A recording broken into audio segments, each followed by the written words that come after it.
only brewing Guinness a small number of years before we were established.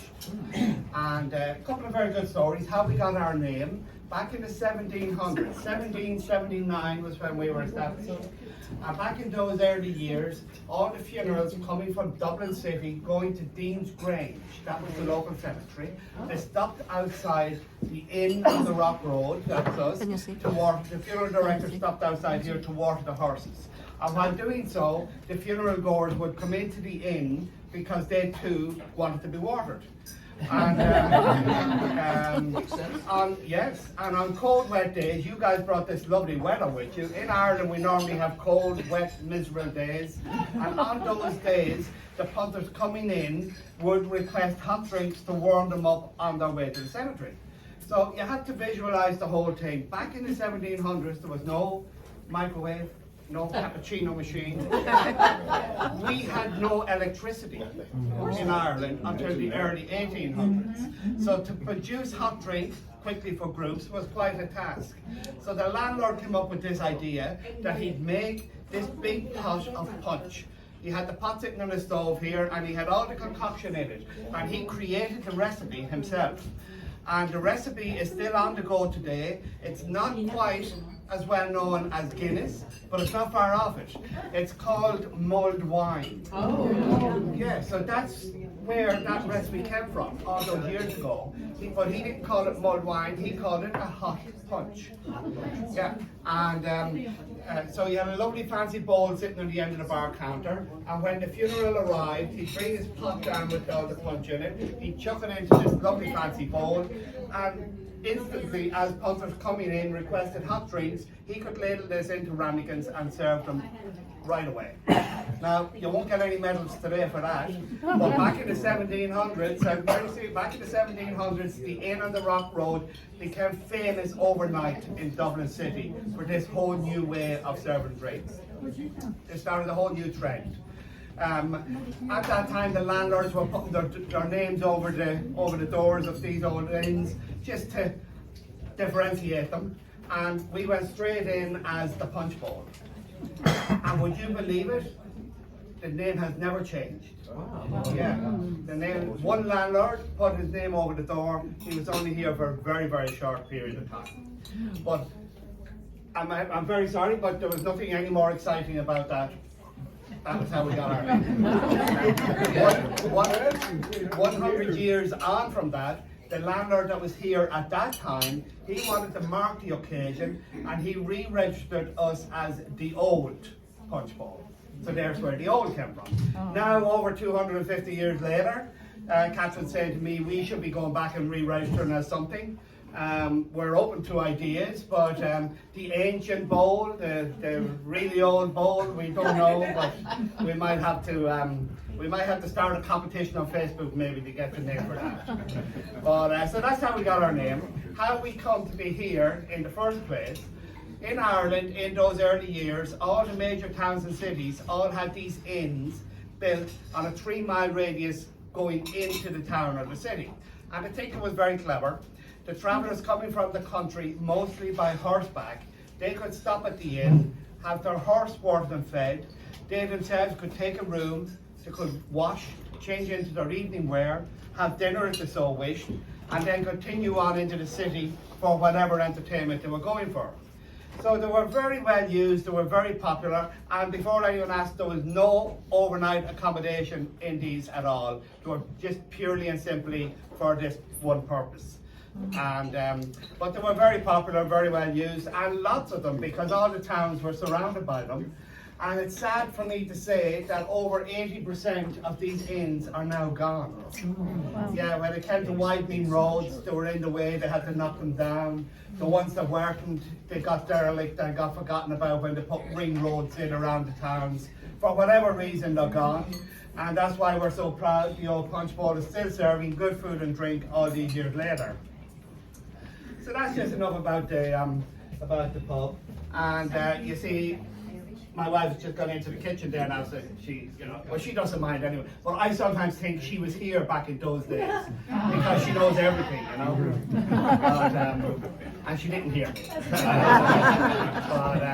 yeah, so the part of Dublin, it's a beautiful part of Dublin. We're very lucky here. It's a lovely area. Our national rugby stadium is only 1.5 kilometres down the road.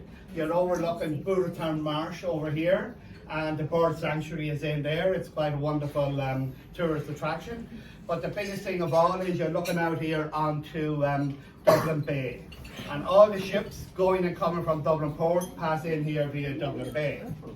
And going back to those early years we're talking about, we had a big problem here. The ships used to have to sit in the bay and wait for a small boat to come to 3 miles down from the port to guide them at the deepest part of the water up into the port. Because no matter how much they dragged the seabed, there was this big problem with silt, a build-up of silt, and it was rapid. According as they were moving it out, it was coming in as quick. So everyone would have heard of Captain Bligh from Mutiny on the Bounty. Yeah. Well, Captain Bligh, he was a master mariner. Obviously, he knew everything about the tides and the sea and all of that. And he had a solution. And it was to build a wall at a certain trajectory out into the sea, and that would block the silt from coming into the bay. Therefore, you could drag your seabed as often as you wish, and the problem would not reoccur. So that's what we've done. And as a result, 10, 12 years ago, we had 2 of the biggest ships in the world here in Dublin Port. But also, this wall is known as the North Bull Wall. And quite a substantial amount of North County Dublin has been reclaimed from the sea due to this build-up of silt.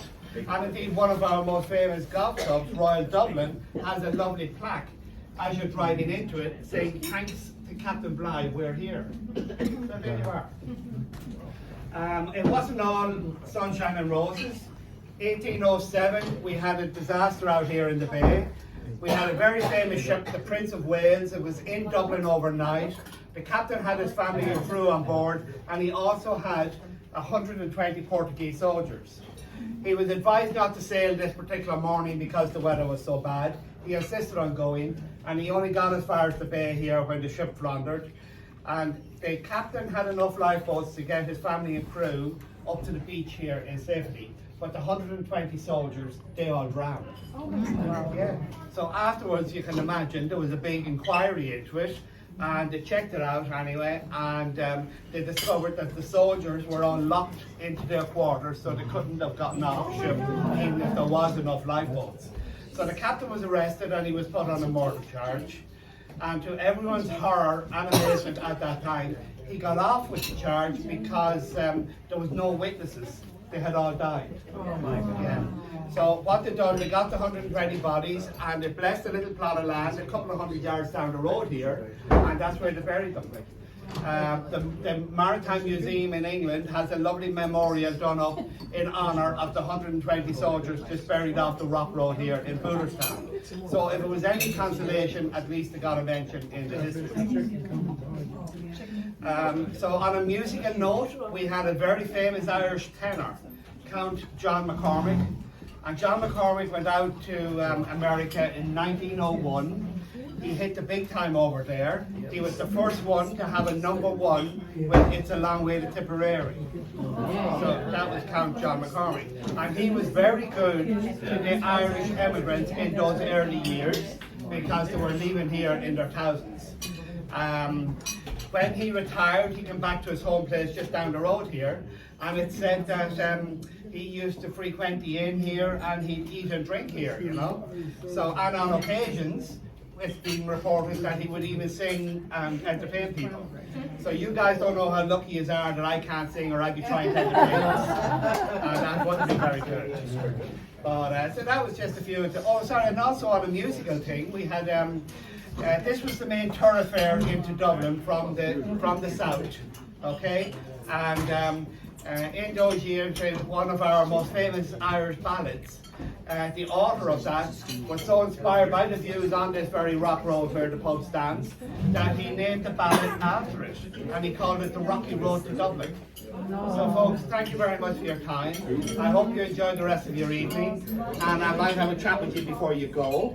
And to remember, in Ireland, when you raise your glass, you say sláinte. That's the Irish for your hands are good. Sláinte. Thank you very much, folks. Thank you. Is that cheers?